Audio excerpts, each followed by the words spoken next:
સુરતમાં સ્મશાનોને આપવામાં આવતો મફતનો ગેસ પુરવઠો તબક્કાવાર બંધ થવાના મુદ્દે હવે રાહતના સમાચાર સામે આવ્યા છે। ગુજરાત ગેસ સાથે સંકળાયેલી સેતુ સંસ્થા દ્વારા સ્મશાનોમાં ગેસ બિલની સેવા ચાલુ રાખવાનો મહત્વનો નિર્ણય લેવાયો છે। ખાસ કરીને કુરુક્ષેત્ર સ્મશાન ભૂમિનું વર્ષ 2024-25નું ગેસ બિલ આશરે 99 લાખથી વધુ છે, જેમાં એક મૃતદેહના અંતિમ સંસ્કાર પાછળ અંદાજે 2500નો ગેસ વપરાશ થાય છે અને કુલ ખર્ચ 4500 થી 4700 સુધી પહોંચે છે।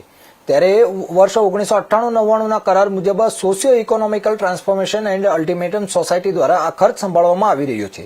આ ગેસ સાહેબ બંધ થાય તે લોકો ફરી લાકડાનો ઉપયોગ કરે અને પ્રદૂષણ વધે તેવી ભીતિ વચ્ચે આ નિર્ણય મહત્વનો ગણાઈ રહ્યો છે। કુરુક્ષેત્ર સ્મશાન ભૂમિના પ્રમુખ કમલેશ સેલરે સેતુ સંસ્થાના નિર્ણયને આવકાર્યો છે અને જણાવ્યું છે કે સામાન્ય જનતા પાસેથી કોઈ ચાર્જ લેવામાં આવતો નથી। આ સાથે જ આ સ્મશાન ટ્રસ્ટોને હવે સુરત મહાનગરપાલિકા તરફથી 50% રાહત પણ મળી રહી છે અને CSR ફંડ દ્વારા સેવા ચાલુ રાખવામાં આવશે। ગેસની અગવડ જે શોર્ટેજ છે તેને લીધે અગવડ છે એવું એ સમાચાર નથી। સમાચાર હતા સેતુ સંસ્થા છે જે વર્ષોથી આ કુરુક્ષેત્ર સાથે ગુજરાત ગેસ સાથે ટ્રાયેંગલ રીતે સંકળાયેલી હતી, પરિવહન દિશામાં કામ કરતી હતી। એમનો કરાર હતો કે જેટલો ગેસનો વપરાશ છે સ્મશાનનો એનું બિલ તે લોકો વર્ષોથી આ ચૂકવતા આવ્યા છે અને મેન્ટેનન્સનો ખર્ચો જે તે ટ્રસ્ટ ને સંસ્થા ભોગવતી આવી છે। આ બંનેના સરવાળો મળીને આપણે વિનામૂલ્યે અગ્નિ સંસ્કાર પર્યાવરણ દિશામાં એક સમન્વય થતો હતો।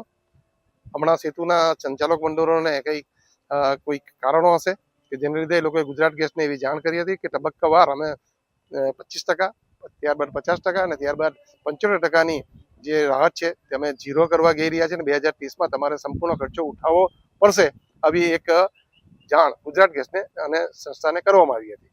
સંસ્થાએ તેની સામે સેતુને એ રીતે અપીલ બી કરી હતી કે આ પર્યાવરણનું ખૂબ મોટું કામ છે, તમે થોડી ટ્રસ્ટી મંડળ મેનેજમેન્ટ એમાં ગંભીરતાથી લઈને સહયોગ ચાલુ રહી તે દિશામાં જરા વિચારશો કે આટલા વર્ષથી આપણે પર્યાવરણ ક્ષેત્રે સાથે મળીને કામ કર્યું છે તો ભવિષ્યમાં પણ એ નિર્ણય ફરીથી થાય અને એના માટેના વૈકલ્પિક સગવડો આપ બી વિચારશો તેવી નમ્ર પ્રાર્થના હતી। તેનો સ્વીકાર કરવામાં આવ્યો છે અને સેતુએ હમણાં જ એ માટે ગુજરાત ગેસને જાણ કરી દીધી છે કે હવેથી આ 2030માં જે અમે બંધ કરવાના હતા તે હવે સંપૂર્ણપણે ચાલુ રાખીએ છીએ। આનાથી ખૂબ જ મોટા રાહતના સમાચાર મધ્યમ વર્ગ અને ગરીબ વર્ગનો ભાઈ છે કે જેઓને કોઈ આર્થિક નાણાકીય બિલ હોય તો આજે બી વિનામૂલ્ય છે અને આવતીકાલે બી વિનામૂલ્યે એ લોકોને આ અગ્નિ સંસ્કાર મળી રહેશે। અને આ તબક્કે મીડિયાના બધા કર્મીઓનો પણ ખૂબ આભાર માનીએ છીએ કે જેના થકી આ હકારાત્મક પરિમાણ